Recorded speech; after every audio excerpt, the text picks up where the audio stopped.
Oui, perdón. I hope somebody didn't like totally leave, but I wouldn't blame them if they did after almost 15 minutes. Good God. Is Jan here?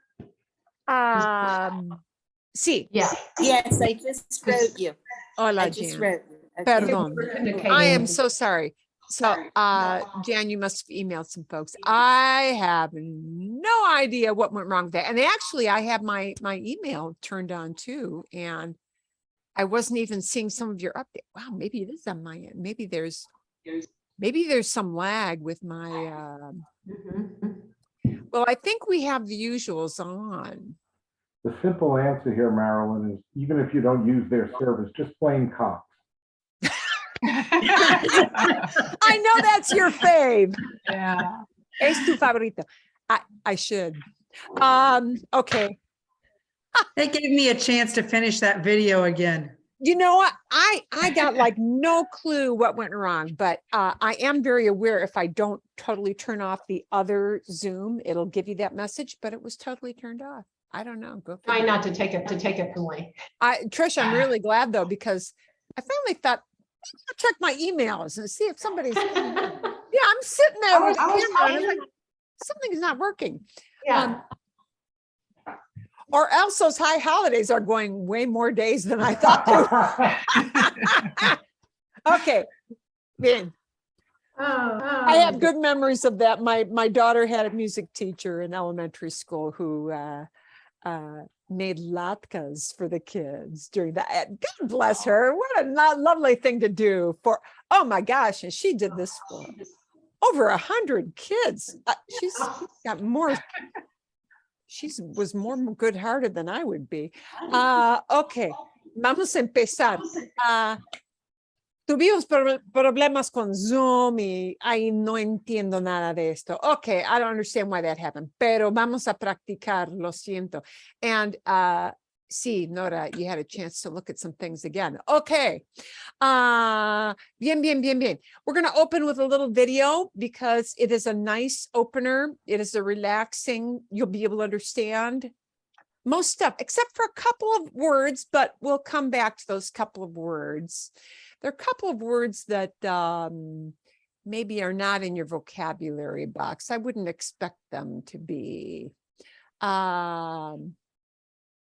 You're going to hear her use the word, I'm going to preview this word, comezón. Comezón, C-O-M-E-Z-O con tilde N. Comezón. Comezón is not related to comenzar, to begin. Comezón is a thing. Comezón means the itchies. That kind of thing, yeah. Okay. So this is going to be an easy lead-in. It's a listening comprehension lead-in, and it's on a really natural use of, well, you'll see what kind of past tense. It won't be anything new. It'll be old stuff, but we'll see how much you get from this. Y vamos a ver, 11 minutos, 11 minutes. We might cut it a little bit short and get to their beginning first. Yeah, get pasado en el. Okay, aquí. Here we go. Hola chicos, yo tenía en el pasado, cuando yo tenía 7 años, cuando yo era pequeña, tenía 7 años y yo tenía muchas alergias. Yo no podía comer muchas frutas. Yo no podía comer kiwi. Yo no podía comer kiwi cuando yo tenía 7 años, cuando yo era pequeña. Cuando yo comía kiwi en el pasado, me daba mucha comezón en la boca, adentro de la boca. No podía comer kiwi. Yo no podía comer fresas. En el pasado yo no podía comer fresas. Yo amo, me encantan las fresas, pero en el pasado, cuando tenía 7 años, yo no podía comer fresas. Yo no podía comer duraznos. No podía comer duraznos cuando yo tenía 7 años, cuando yo era pequeña. Cuando yo comía duraznos, me daba mucha comezón en la garganta y en la boca, como con las fresas y el kiwi. Me daba mucha comezón aquí. Cuando yo era pequeña, cuando tenía 7 años, yo no podía comer melón.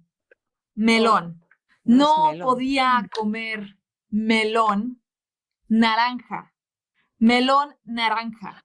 No melón. podía comer. Es lo- Cuando yo comía melón naranja, yo eructaba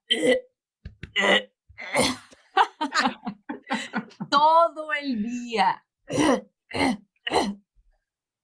Eruptaba el olor a melón naranja. Hoy ya no tengo 7 años, ya no soy pequeña. Ahora sí puedo comer fresas.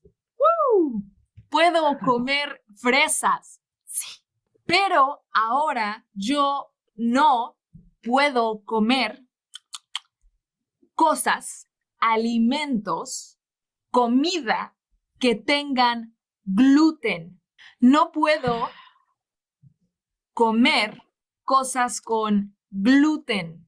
Yo no puedo tomar cerveza. No puedo tomar cerveza. No. Yo no puedo comer espagueti. No puedo comer espagueti. Yo no puedo comer pan. No puedo comer pan. Yo no puedo comer pizza. No puedo comer pizza. Qué difícil. Yo no puedo comer pasteles, tampoco galletas. No puedo comer pasteles tampoco ni galletas. galletas. Not cookies either. Yo estoy muy triste.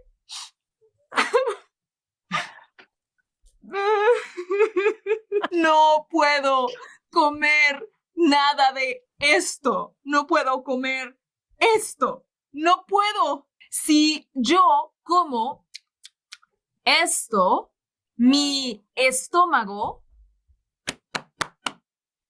se inflama, Se crece inflama. como Crece, it un grows. globo gigante. Like a big balloon. También mis brazos, aquí salen granos en mis brazos. Aquí granos son como hives. Yo no puedo comer algunas nueces. No puedo comer este tipo de nueces. Yo no puedo comer platillos, comida mexicana con chile pasilla. El chile mexicano que se llama chile pasilla. No puedo. No puedo comer comida con chile pasilla y salsas que tengan chile pasilla. No puedo comer. Si yo como chile pasilla, yo voy a estar en el baño todo el día. Oh, ahora el doctor me dijo que yo no puedo tomar café. Yo Oh, no God. puedo tomar café. No. Yo amo el café. Ah.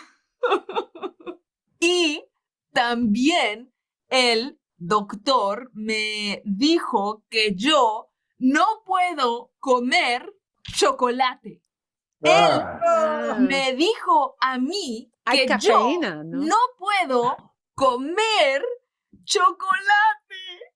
No puedo. Yo no puedo tomar café y comer chocolate. Doctor, por favor, no. Esto es muy, muy triste.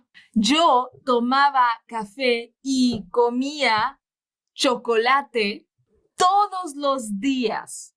Todos los días. I used Y to ahora eat every yo day. no puedo comer chocolate y no puedo tomar café. Si yo tomo café o como chocolate, esto sucede, esto pasa. En mi cara salen granos Sí. aquí, solo aquí, aquí y aquí, aquí y aquí. En la Yo mejilla. prefiero tener una cara bonita, una cara sin I like to have a pretty face. Sí. granos. La buena noticia, cosa, es que ahora en Canadá, yo encontré muchas tiendas, muchos supermercados y cafeterías donde ellos venden comida sin gluten. Ellos venden comida sin chocolate. Ellos venden comida sin nueces. Ellos venden comida sin chile pasilla. Ellos venden comida sin melón, naranja, y ellos venden comida sin café ni duraznos. ¡Yay! Yo encontré lugares sin esto en Canadá. ¡Sí! ¡Woo! ¿Y tú tienes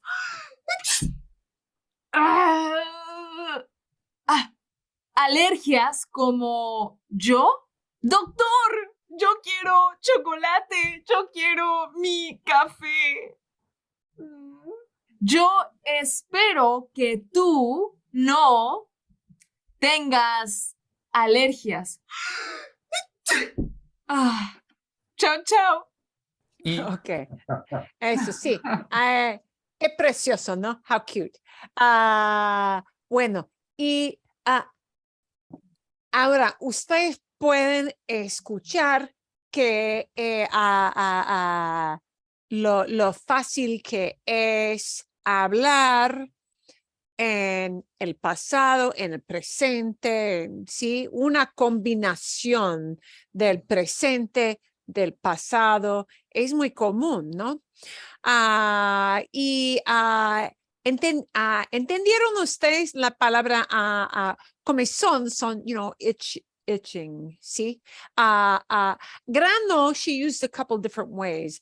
Grano, when she talked about coming out of her, grano often means a pimple or, skin, it's a skin eruption. So in the case of when she was talking about her arms, it was more like the meaning of a hive. Okay, but on your face, it's, the pimple or zit thing. Yeah, see? Bien. But you could see how they were using poder, and we don't want, no queremos usar, no podemos usar poder en pretérito. Okay, para hablar de que no podía comer, lo que ella no podía comer, what she could not eat. Okay, because that's not talking about a one-time event, but rather something she experienced over a long period of time.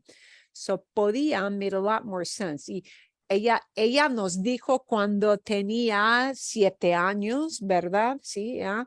So that we had a description there when I was 7. But then she had a couple of preterites that we needed that could not be imperfecto. So she had, ahora que estoy en Canadá, now that I'm in Canada, she said, encontré tiendas. Encontré viene de encontrar. Encontrar es to find. Entonces, yo encontré, I found. And that wouldn't be an imperfecto because the idea she wanted to convey was, I found a store that sold food with no gluten, that, did not have the chocolate and all the things she was allergic to. So encontré had to go into preterito. Okay. And anytime you're saying el doctor me dijo, the doctor said to me, right? That's something they call reported speech. Yeah. The doctor said, my husband said, my neighbor said, my friend said. Those are all one-off events. So you're much more likely to hear decir in those preterites, which are sadly one of the really big one of the very big categories of irregulars. Dije, I said, dijo, he said, dijeron, they said, all of those. ¿Sí? Bien. ¿Tienen ustedes alguna pregunta del video? Do you have any kind of question about that video? And I'll send you the link so you can watch it again. What can she eat? Sí, la pobre, sí. Mi esposo también, en mi familia, mi hijo tiene alergias con cacahuetes, peanuts. Peanuts. Sí, no podía comer cacahuetes, pero no supimos, we did not find out. Not that we did not know, but we did not find out. No supimos que mi hijo tenía alergias a cacahuetes hasta la edad de como 5 o 6 años. Porque fue difícil saber,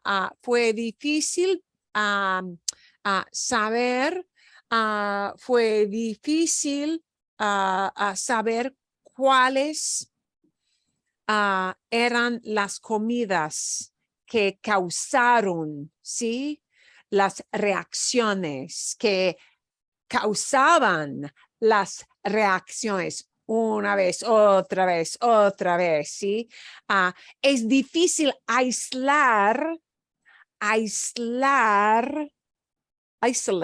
es difícil aislar la comida que ofende, la comida que causa la alergia, ¿sí? Cuando son niños, es muy difícil.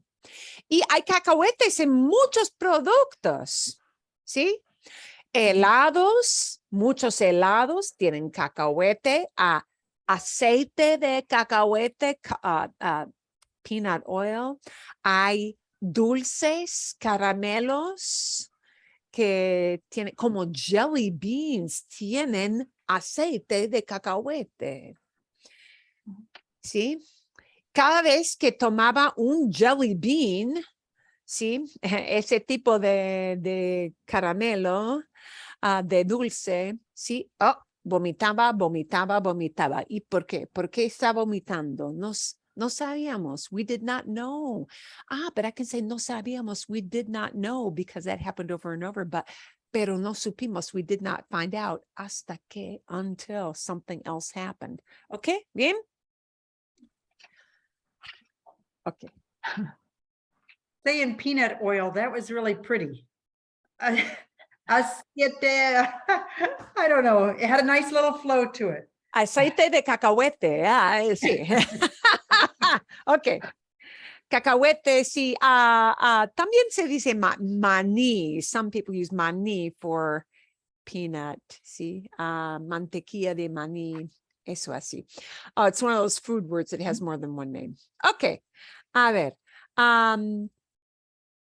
Bueno, entonces, las diferencias entre el pretérito y el imperfecto, these are hard things to get used to, but the more stories you hear, the easier it becomes. So I'll give you the link to that little story because it's a very good one to listen to for when she flips between the different tenses. So go back and hear it again. It's entertaining enough. It's good to listen to more than once. And notice how it's very easy for her to flow from one to the other. So the more you hear those changes, the easier it will be to know what timeline, she's talking about. Okay, a ver. Entonces, you did have kind of a tough video on preterite imperfect, but I just wanted you to hear all the different, wasn't that, the other one was hard, yeah? See? It's kind of hard. He had lots of the present imperfect or whatever we call that, the present perfect. Oh, the present. Lots of The one with Juan. Yeah. The one with Juan. Yeah. And they flip back and forth. So what I want to do, I want to do more. I just wanted to introduce you to that present perfect for this reason. And the reason is blankety blank, you just never know when it's going to come up. Although present perfect is less used in Latin America, but it's not like forsaken. It's not just like they throw it out the window and don't ever use it. But I want you to kind of understand the differences. When you get story videos, if you get a Spaniard talking in a video with past, they'll use a lot of this present perfect. They're going to use a lot. So we'll take a quick look at it and why you should know it and what you should know about it. And I think what you need to know about this is more for listening than it is for speaking right now. Okay. So if you feel kind of, or if you felt last week somewhat overwhelmed by all these past tenses, keep in mind that the perfect tenses will come up from time to time. So just be able to recognize them and don't try to use them a lot yet, but know what they mean. And I'll show you why they come up after we take a look at this one more time. Una vez más. Present perfect. There are perfect tenses, and that doesn't mean they're better than any of the other tenses. The perfect tenses just mean they use an auxiliary verb and a past participle. That's all it means. That's all it means. It goes back to the old roots in Latin. So, okay, just a little review of what presente perfecto means so that you can recognize it when people use it. You use a form of haber, which means have, but have in the auxiliary sense of the word. Okay, I have eaten. I have ridden a mountain bike for 15 years. The question, have you ever gone for a balloon ride? Have you ever gone snorkeling? Have you ever?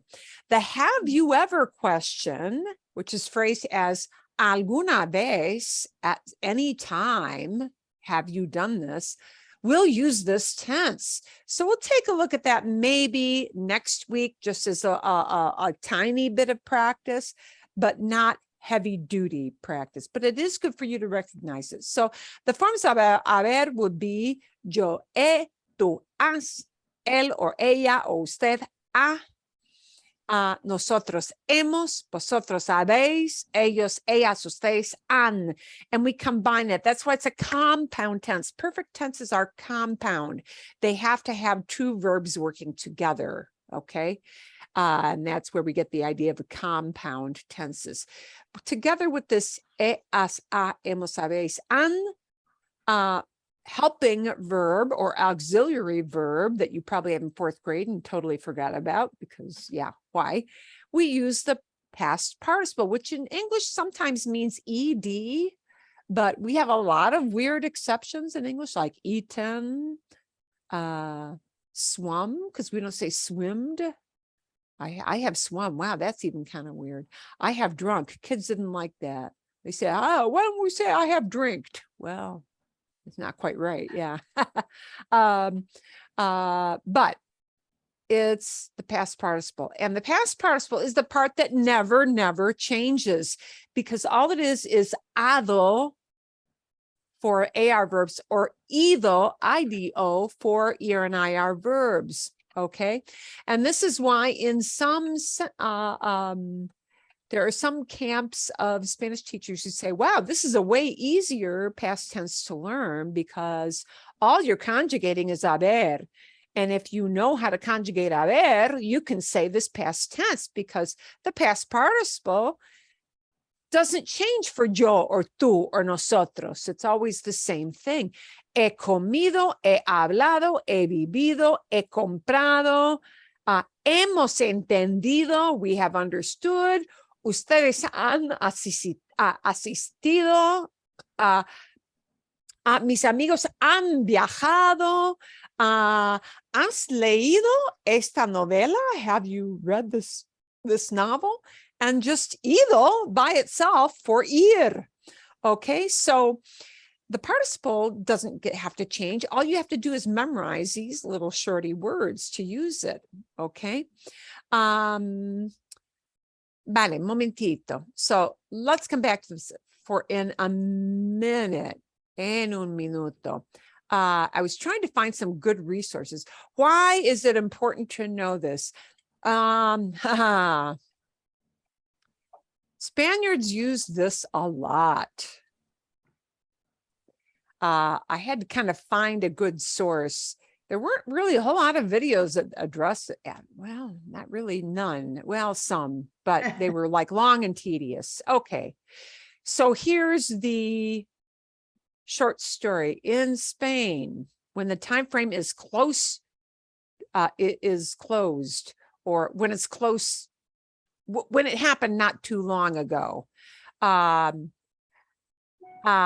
we might use past present perfect, that compound tense, more than the other thing. If you want to just say, yesterday I went to the doctor, it's likely to be ayer fui al médico, because of that word ayer, yesterday. But you really kind of have a choice when it's something that's in the not too distant past, if you're a Spaniard.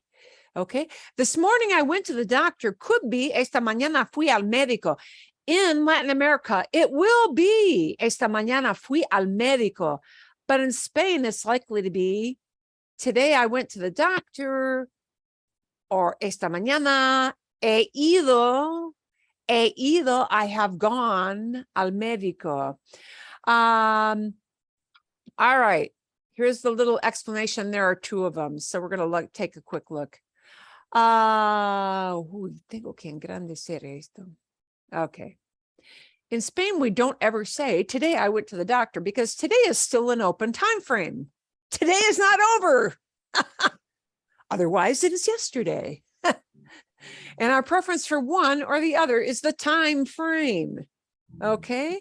You may have been to the doctor this morning. And if you say this morning, you can say fui, but because morning is over. Morning is over if you're in the afternoon time frame. But if you say today, it's more likely to be he ido. And I love this. If you don't do that, you sound Latin American. Because they very rarely use the auxiliary tense. Now, I'm going to tell you, there are Latin Americans who disagree with that. This came off of Quora. There are other people on Reddit who say, well, that isn't really quite true. So, you know, opinions, here we go. But the time frame being closed. Now, for some of you, you may feel like, well, this just throws another monkey wrench into the whole works because now I'm deciding how long ago was it. But what is helpful for you to know is that when you hear a Spaniard in one of the videos, because you'll get a bunch of videos from here on out that tell little stories in the past, and you hear somebody using this present perfect, like he ido al médico, I have gone to the doctor, okay, might very well be indicating something in the fairly recent past, not so long ago. So in other words, if it's a couple of hours ago, a Spaniard is very likely to use this present perfect, all right? And because I was a student in Spain, I used to hear this all the time. So I didn't really think very much about it.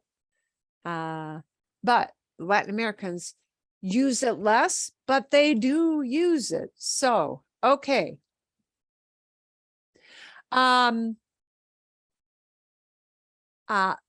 Latin Americans are obviously not speaking incorrectly. They're speaking their way, which is correct as anyone. So, you know, this is a dialect thing.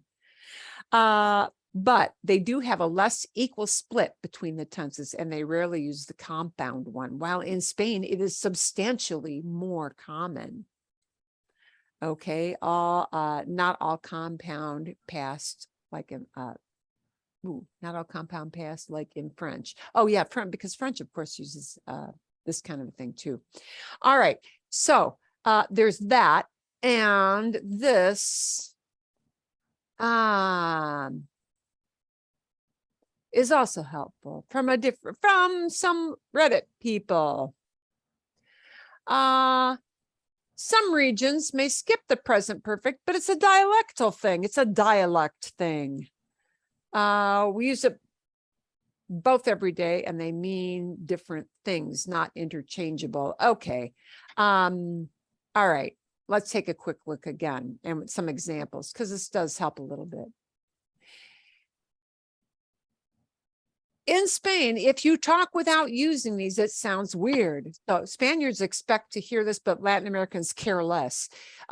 If I want to say something I did today, I would say, me he cepillado los dientes. I have brushed my teeth. Or me he levantado temprano. I have gotten up early. And using that present perfect to a Spaniard kind of signals, oh, this was just a while back, just a while ago. It puts it in the more recent past, okay, not so long ago. So when they say a closed period of time, they're talking about just a few hours ago or during this day. If I want to say something I did yesterday or last week or last month or last year when I was 7, I would say, me cepillé los dientes después de comer, as a follow-up, right?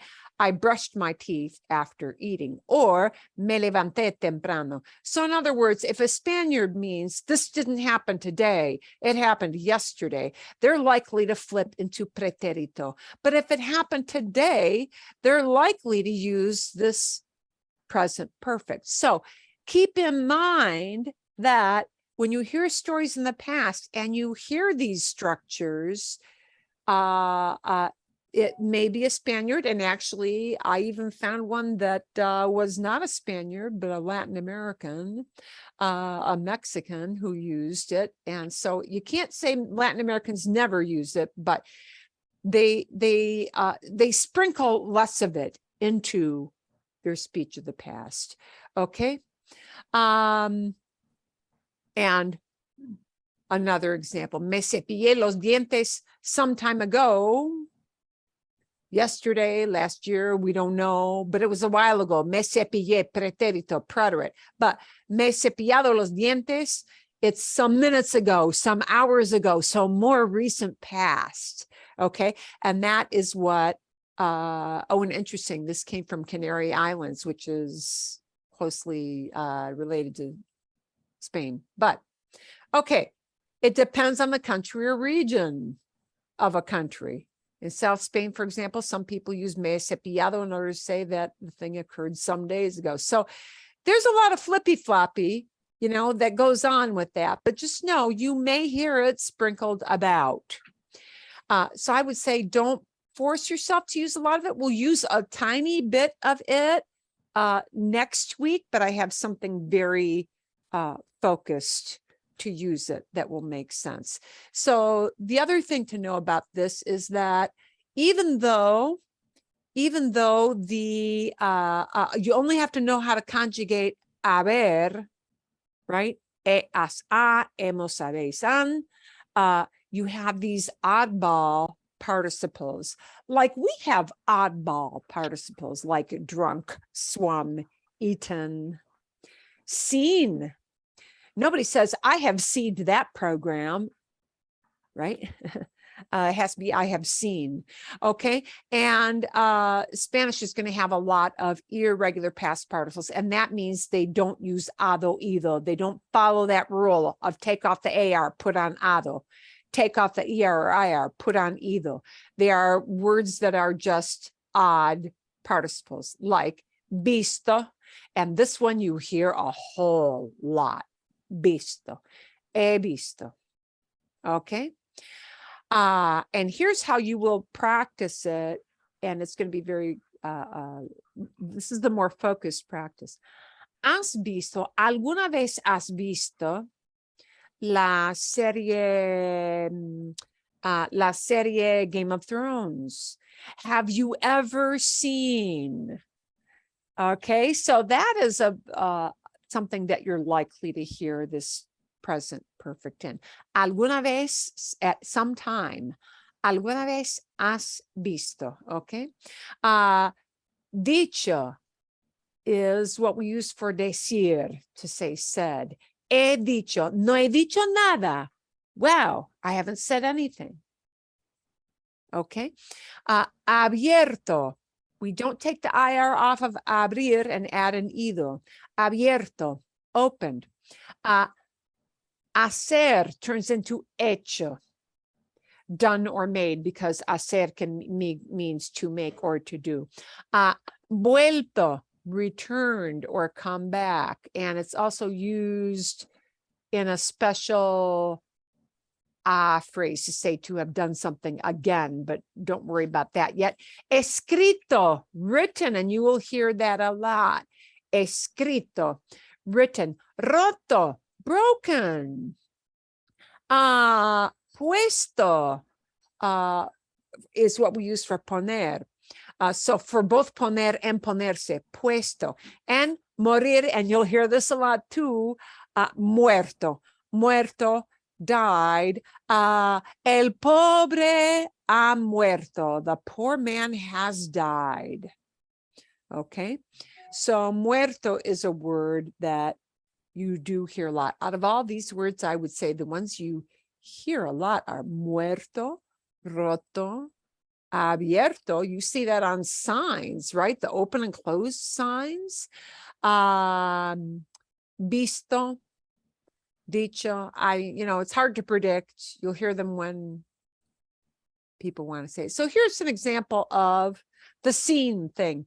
He visto, has visto, ha visto, hemos visto, han visto. Okay. Bien. Vale. Okay. You are going to, for the little homework thing, I found another past story for you to use as homework. You are going to hear it, but not liberally sprinkled all over like Español con Juan, not like he used it. It will be only used in very choice little examples. Okay. And by the way, that verb haber has a past form too. So you'll hear people, okay, let me give you a simple example. Por ejemplo, when we take haber and we use them presente, it turns that compound tense into something that's still connected to the present in some way, because haber is in present tense. But if we take haber and make it imperfecto, it becomes what they call not present perfect, but past perfect. So you do hear this a lot. Nunca había visto eso. I had never seen that. So where we say have seen, it's yo he visto, I have seen, pero yo había visto, I had seen. So be aware, it can happen. Okay, bien. Let's go back to pretérito and imperfecto, some easier stuff. I want to do some easy drills, and then we'll do some picture talk. Okay. And Mark, I've got a picture especially for you. Tengo una foto especialmente para ti. Okay, bien. Bueno. ¿Dónde está mi word wall? ¿Dónde? Aquí está. Let's see if you can figure out. Oops. Which word is right? We're going to decide between pretérito and imperfecto here. I think there's one example in this set that I don't like. Pero bueno. Hay 9 ejemplos que son muy buenos. There are 9 examples that are really good. Okay. And this forces us to think in context, what all those words and how they all connect together. We're going to be deciding between iba and fue. Okay. Iba, used to go or was going. Fue, went. Right? Ayer mi madre, al edificio, to the building, para sacar fotos del museo. Yesterday, my mom blank to the building to take pictures of the museum. What? Fue. Fue. Okay. Sí. Fantástico. The word taller means, taller es como estudio de trabajo, a work studio. Los pintores son artistas, ¿sí? Los pintores, al taller todos los domingos. ¿Fueron o iban? Iban. ¿Por qué iban? Over a period of time, it's not just one specific beginning and ending. It's Eso every. es. Muy bien, excelente, perfecto. Bien hecho, well done. Bien hecho, well done. Sí, bien hecho. The painters used to go to the studio, the shop, every Sunday. Todos los domingos is the big honk siren telling you this has got to be imperfecto. Okay. So that is a big sign. Okay. We've got 2 things. Okay. We've got había and hubo. Those are both from haber. And so we're going to need something that means there were. There were a lot of artists. We need something that conveys the idea of there were a lot of artists. And then we need something else that is going to be a was. There were a lot of artists in the museum. The girl artist was very pretty. What do we need for there were a lot of artists? Ubo. Había. Ooh, Oh, wait a minute. Let's see. we have no agreement here yet. Yeah. I gotta go It's back. got to be and look. ubo or había. Okay, let's ask ourselves: is the Había. phrase muchos artistas, does that convey the idea of an event? No. No. So that's a big clue. Yeah. Yeah, Había. Description. había. Okay. Why? Artists are not an event. They are not a happening. It's just a bunch of people, right?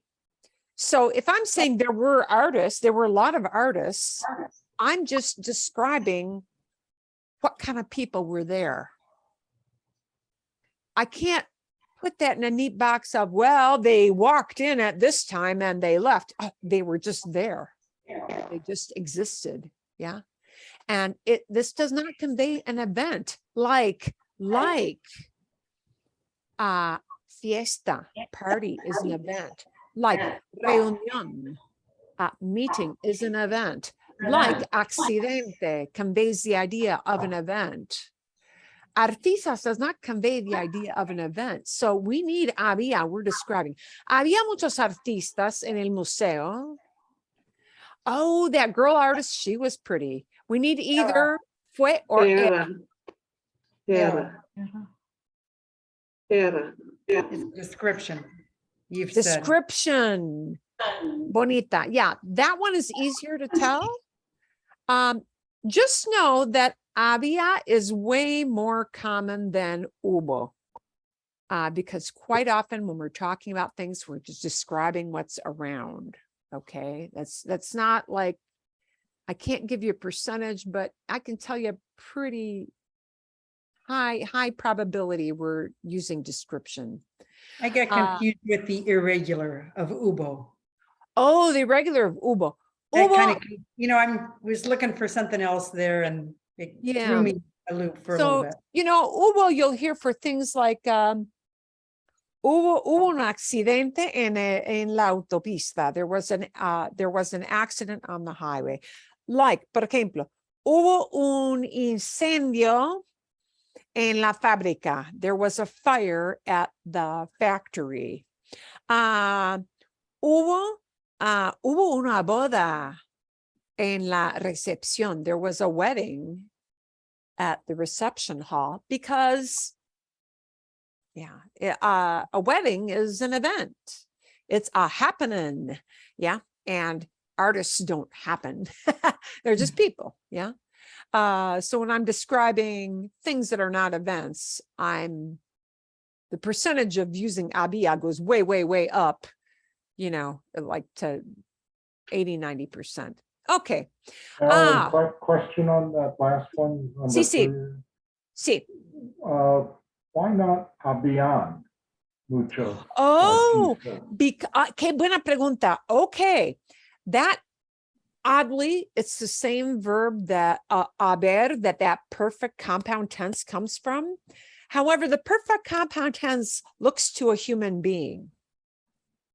And haber plays this double role. Haber can be an auxiliary verb, a helping verb, a verb that combines with an hado ido. He comido, hemos escrito, ellas han hablado, or haber has a separate life, and the separate life is, it is impersonal. It just talks about the existence of things, and it is not paired up with any person. Therefore, it doesn't get a singular and a, well, it only gets a singular, I guess you could say. It only gets one form. In the impersonal sense, to just say something does exist, there is this thing, or there are these things, or there were these things, whether it's present or past.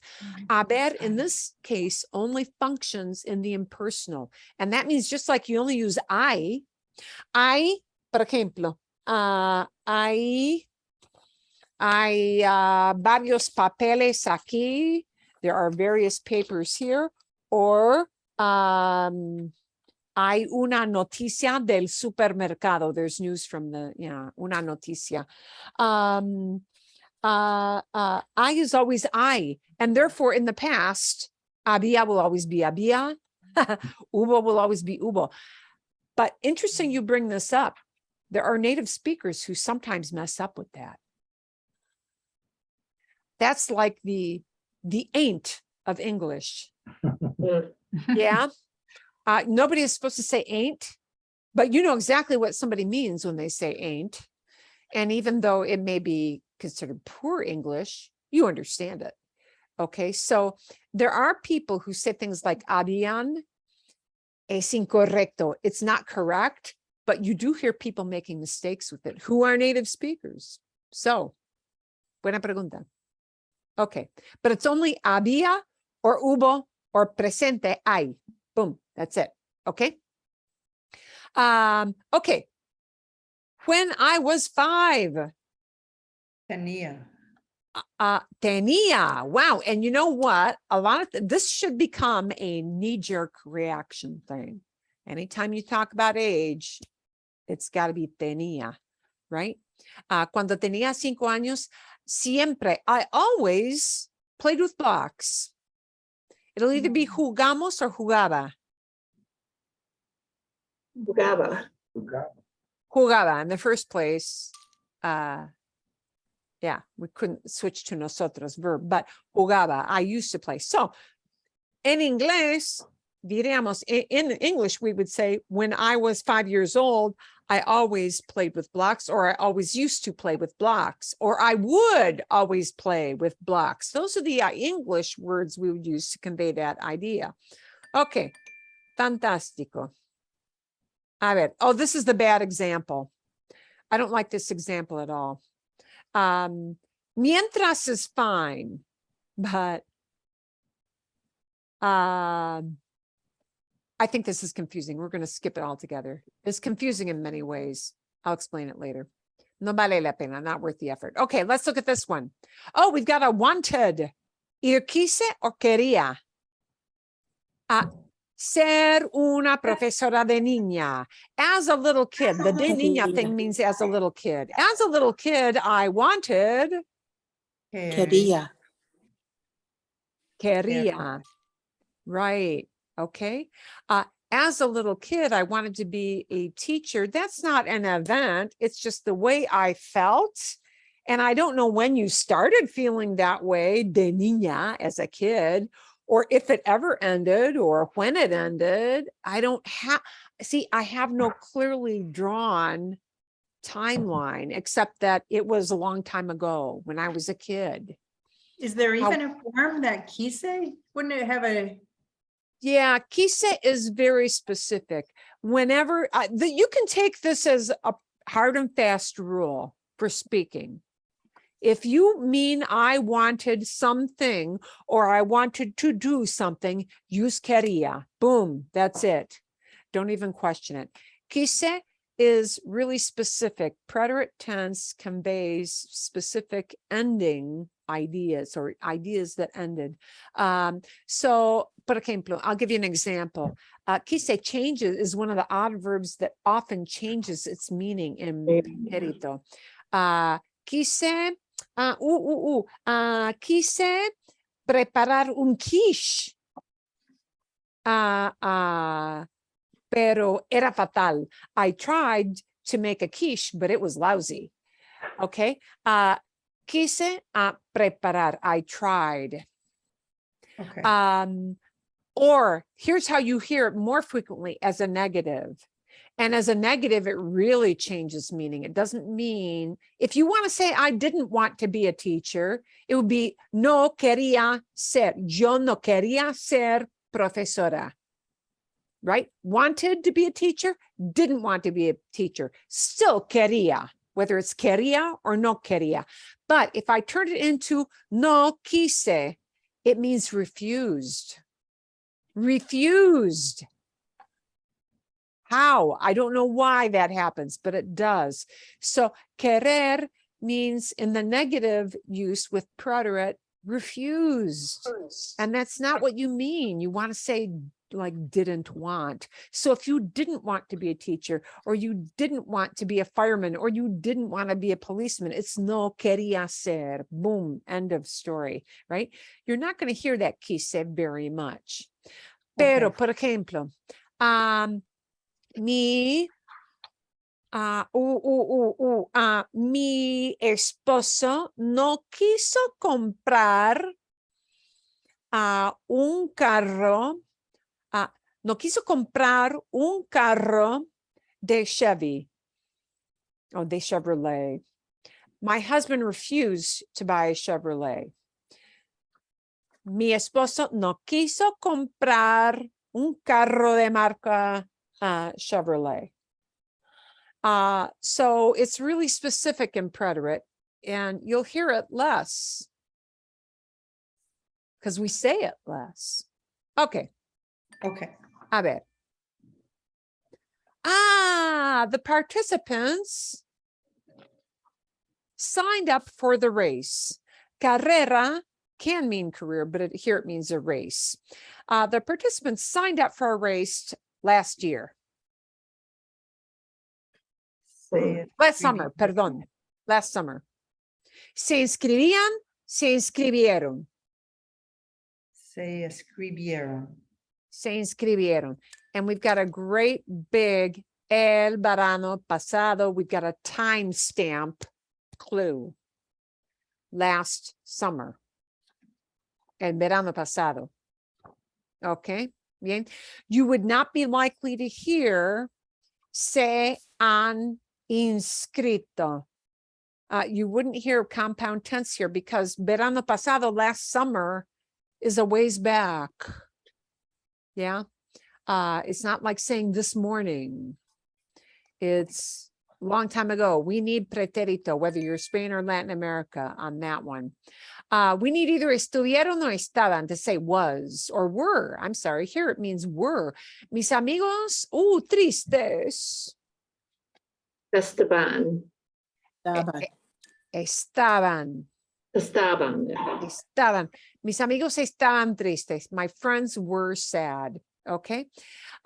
If you did this, you could, but you're changing the meaning. It's more like saying they got sad because something else changed their mood. Oh, so you have to have more context. If you're just saying with no other context in the story, they were sad, it's going to be estaban tristes. Estaban tristes. Okay? Bien? But if you were to say mis amigos estuvieron tristes cuando something happened, would that make Exacto, sense? Mark. Sí, tienes razón. You are right. Okay. Por ejemplo, por ejemplo,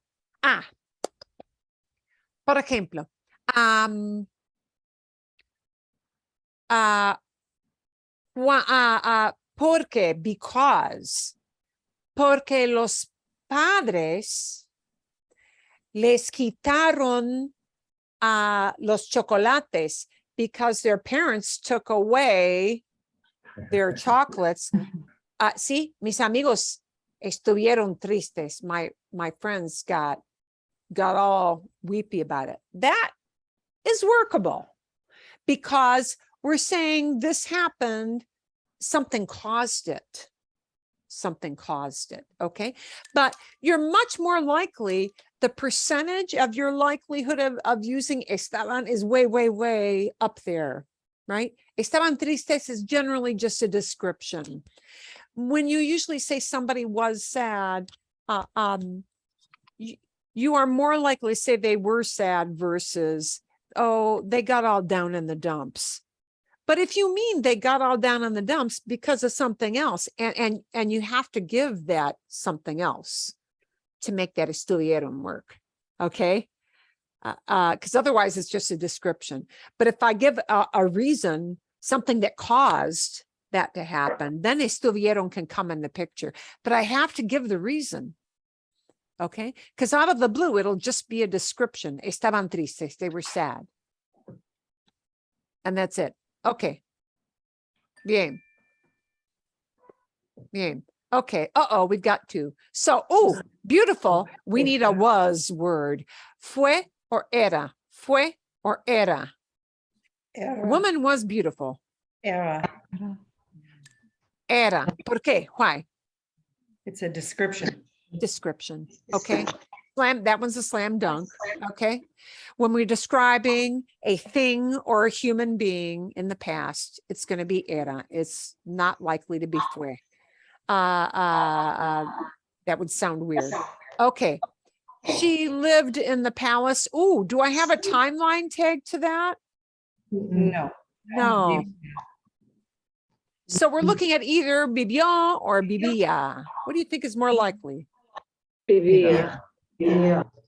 Vivía, yeah. She used to live in the palace. And really, this is likely to be like a part of a story. Oh, the woman was beautiful. She lived in a palace. Well, we're not saying when she lived in the palace. If it was, a certain number of years, just she lived there. Okay, we don't know when she started to live there or stopped living there. So really, those both are better in imperfecto.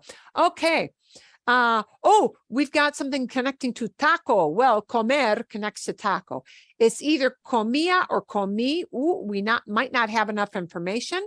So eating a taco, I was eating a taco when all of a sudden a bear scared me. Comía.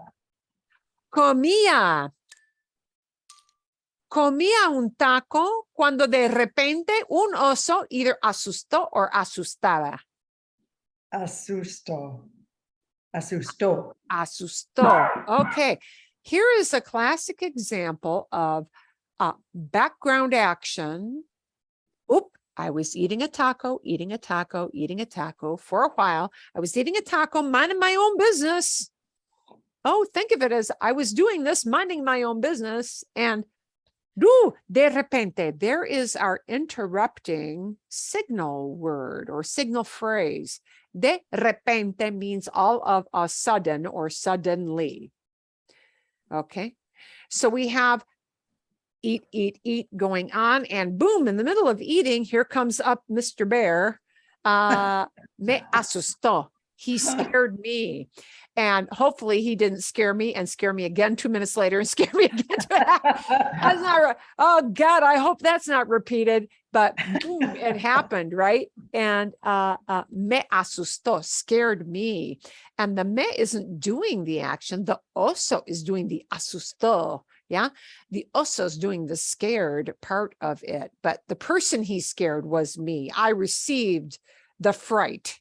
Okay. Bien. Okay.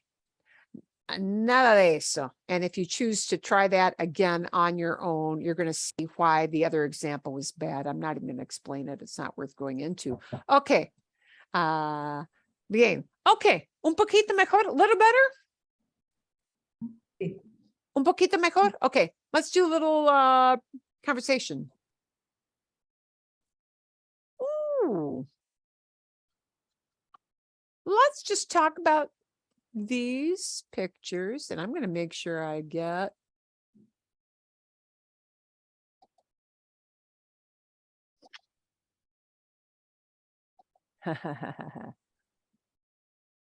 esto es para Mark. If we wanted to talk about this picture in the past,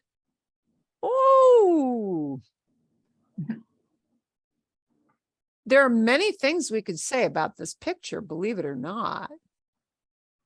We could just be talking about who was there. We could be talking about what they have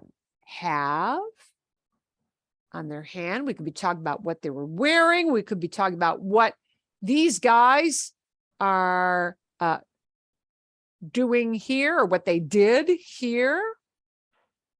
I'm going to give you one hint.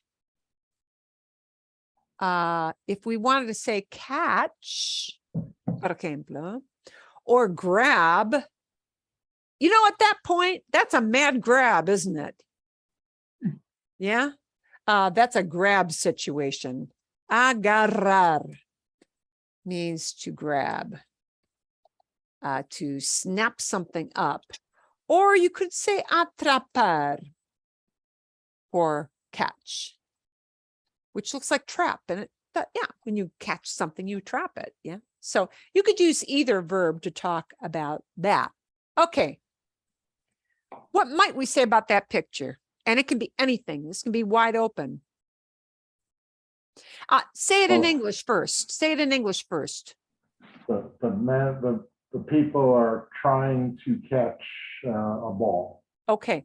But now we're going to make it past. Instead of they're trying to catch a ball, Trying. they tried to catch a ball. Yeah.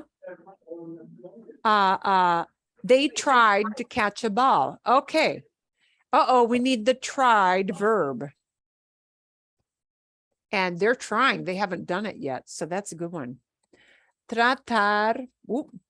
Tratar de agarrar. Try to catch. ¿Cómo se dice they tried to catch? And tratar is a regular verb. Es regular. Tratarieron. Okay. And we'll clean that up a little bit. You're on the right path. Trataron. Trataron. Trataron. Trataron. Okay.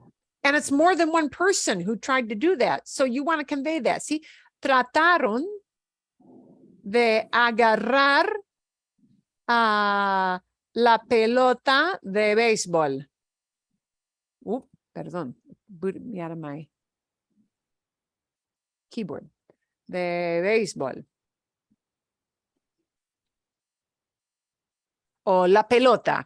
You can just use la pelota, pero la pelota de béisbol.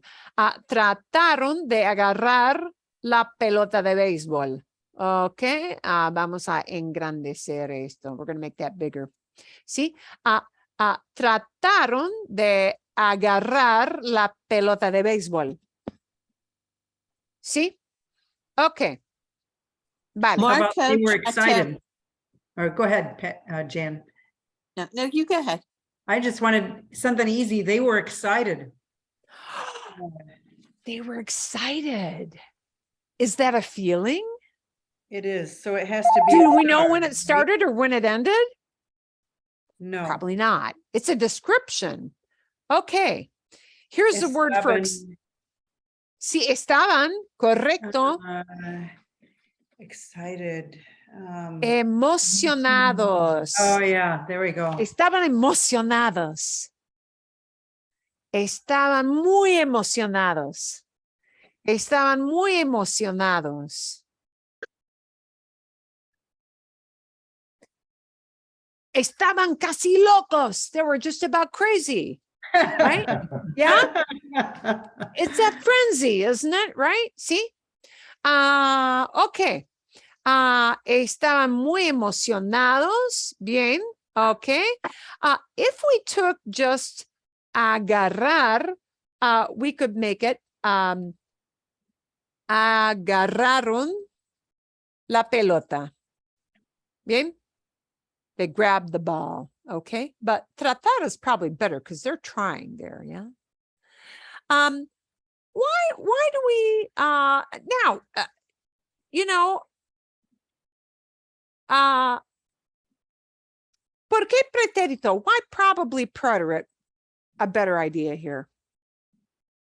It's just an ongoing, it's an event happening right there, and that'll be it.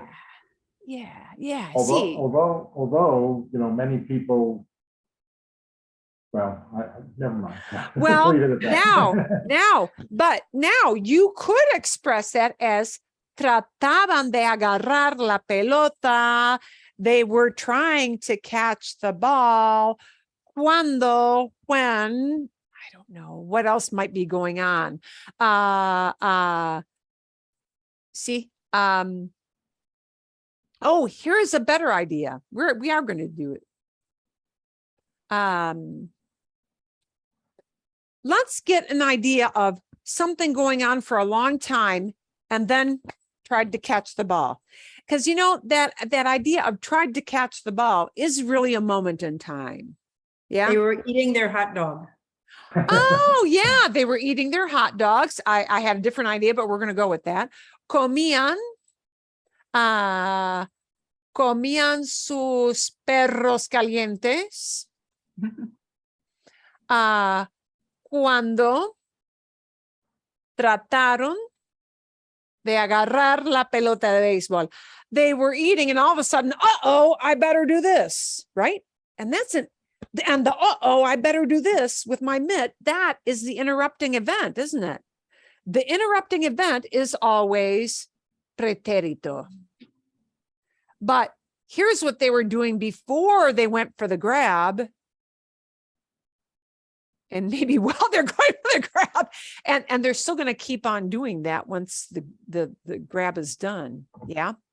Bien. So if you didn't have sus perros, you didn't have, they were eating cuando. Oh yeah, you could just have, yeah. Oh, Comían. okay, then it's still imperfect.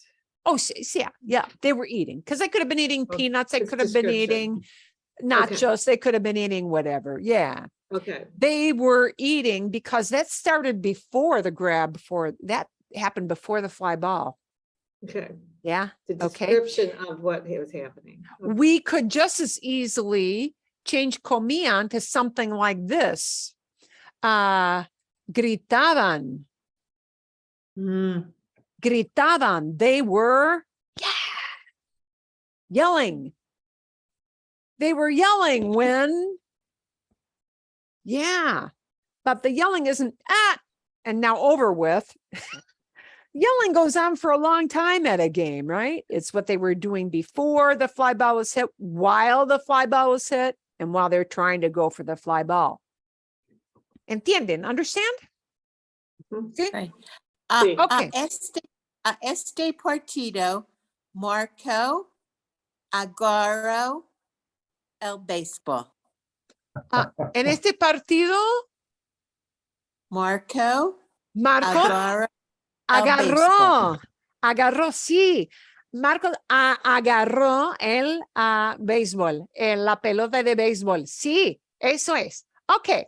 Now, what if I extended this and instead of talking about what they tried to do, I could have gone for the idea of, well, they were very excited. Estaban muy emocionados. How would I say there were a lot of people there? Hay muchos. I is right now, but we want to make it past. There were a lot of people. Oh, is that an ear verb? No, it's there Sorry. were. It's really specific. There were. There were. Oh, it's a that- time ser. It's a And in ser. presente, it would be hay mucha or gente. Right now, I would say there are a lot of people. Hay mucha gente. había, Where? No, había, right? no, not fueron. Había. Oh, Había mucha gente. And that había, because it's impersonal. Okay, buena pregunta, Marcos. Sí, it would still be habían. If you changed it from mucha gente, it wouldn't be habían. That's a mistake people make. Había muchas personas. So we use the same verb había to say there were, whether it's había mucha gente, singular, or había muchas personas, plural. No importa. Now, you will hear native speakers saying this, habían muchas personas, because of personas es incorrecto. It's not right. But you do hear people making that mistake. So it's the same, whether it's gente, singular, personas, plural. Igual, había is just like I. I doesn't change, había doesn't change. Okay? Okay. Bien. Vale. Let's look at something else. Oh, let's look at this one. Ooh. Una banda. What might we say about these kids in a marching band? is that tocar? It is tocar. We need tocar. Tocar, because tocar talks about play an instrument. Okay. Whereas jugar talks about playing a game or playing a sport. Okay. And since this is not a sport, but an instrument, we need tocar. What might we say about these kids? Ella tocaron no, la semana pasada. Tocaron, sí, tocaron en la banda la semana pasada. Tocaron en la banda la semana pasada. They played in the band last week. ¿Sí? Tocaron en la banda el viernes por la noche, Friday night. Tocaron en la banda el sábado. Tocaron en la banda el fin de semana. Last, on the weekend. Okay, bien. Okay. ¿Cómo se dice? I want to throw this idea. We're going to combine this tocar con la banda or en la banda. And let's make it la banda tocó, see, or la banda. We're going to talk about it with la banda, singular, okay? La banda. We're going to plug in the idea of llover, to rain. And we're going to make it even more specific. Empezar a llover. Begin to rain. Oh. Tocaba.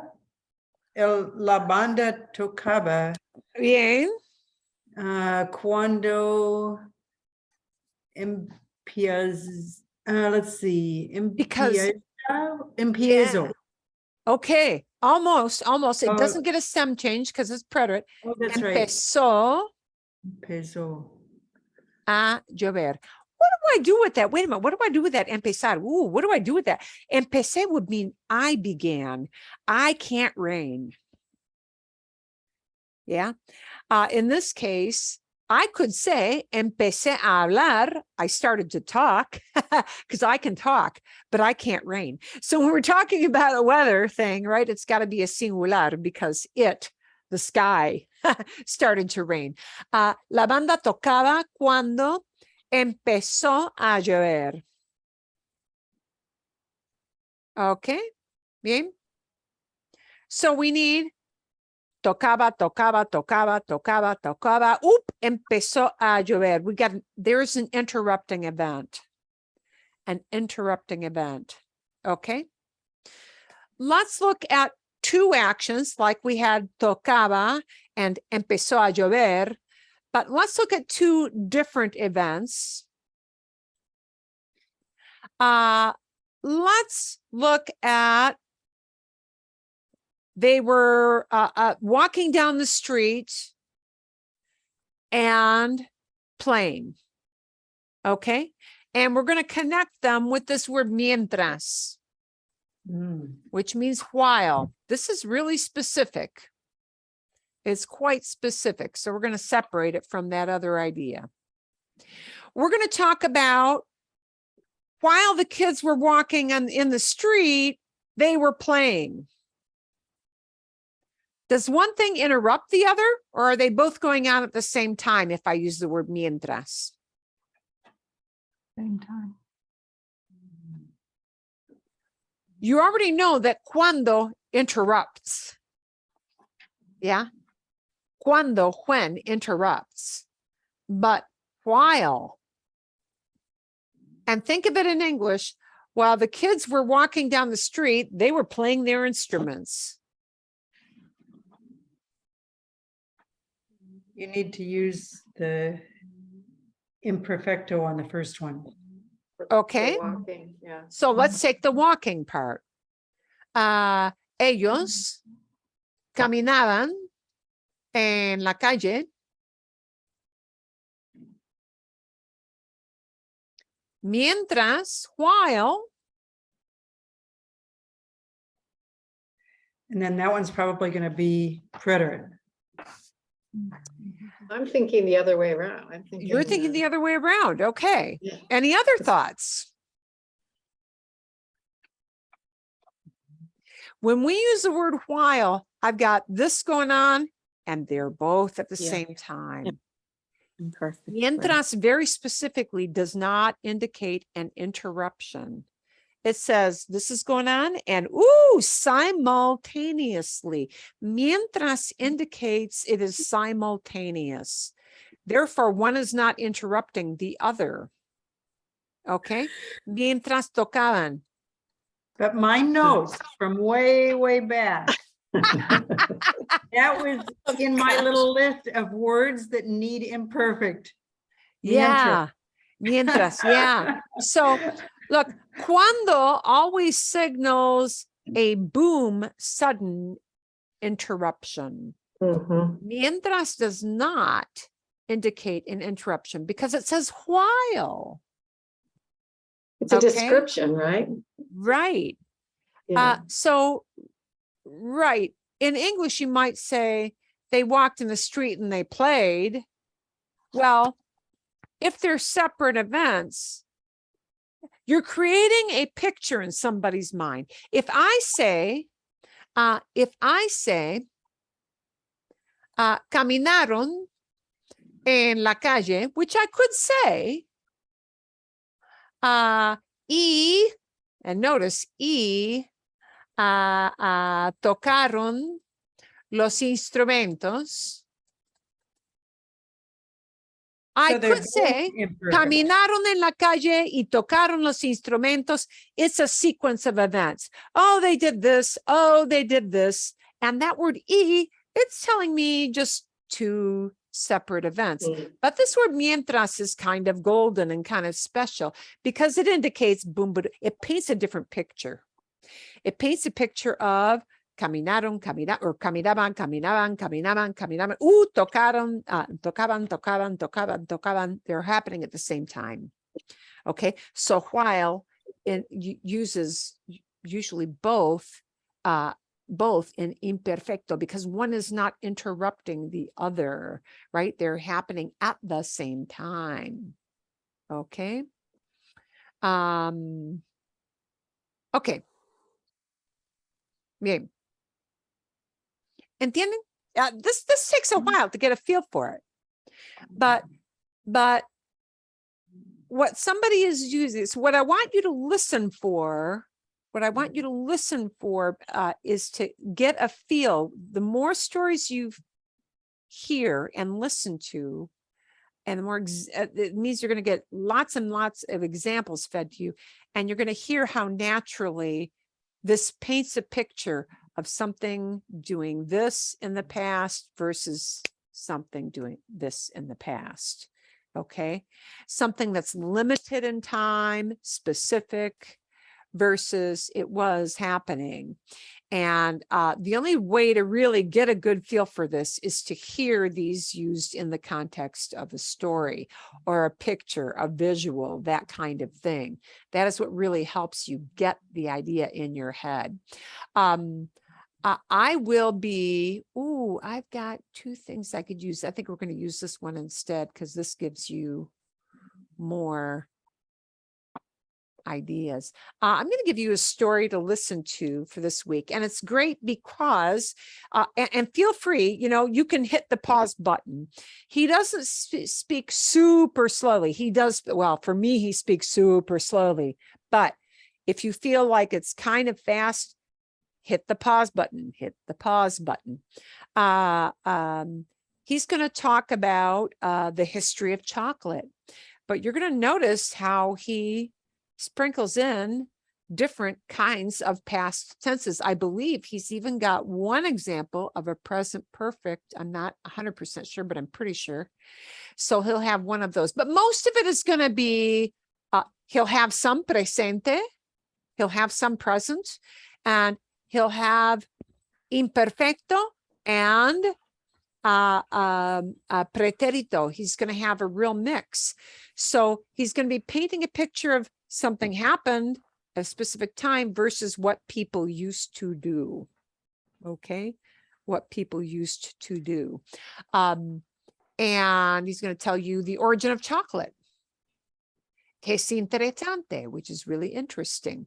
So, okay, I'm going to leave that for now. I do want to preview one word he is going to use that you're not familiar with, however, in that story. Because when I previewed it, it's like, ooh, they don't know this word, and they're going to be, what the heck is that? You're going to hear him use a form of this verb, soler.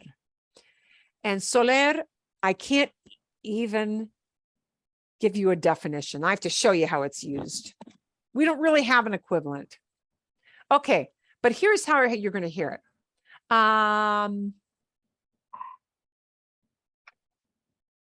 Por ejemplo, it keeps bumping me out of my keyboard. ¿Por qué hace eso? Okay, por ejemplo, los aztecas, ¿sí? Solían cultivar el maíz. And what that is going to mean, oh, wait, cultivar, you get the idea right now. Oh, they're talking about, Grow. yeah, grow stuff, cultivate, literally, but grow stuff. And the solían gives it this idea. The Aztecs used to grow corn, okay, or were accustomed to, but used to do this. So in other words, solían cultivar is not really a whole lot different from saying this.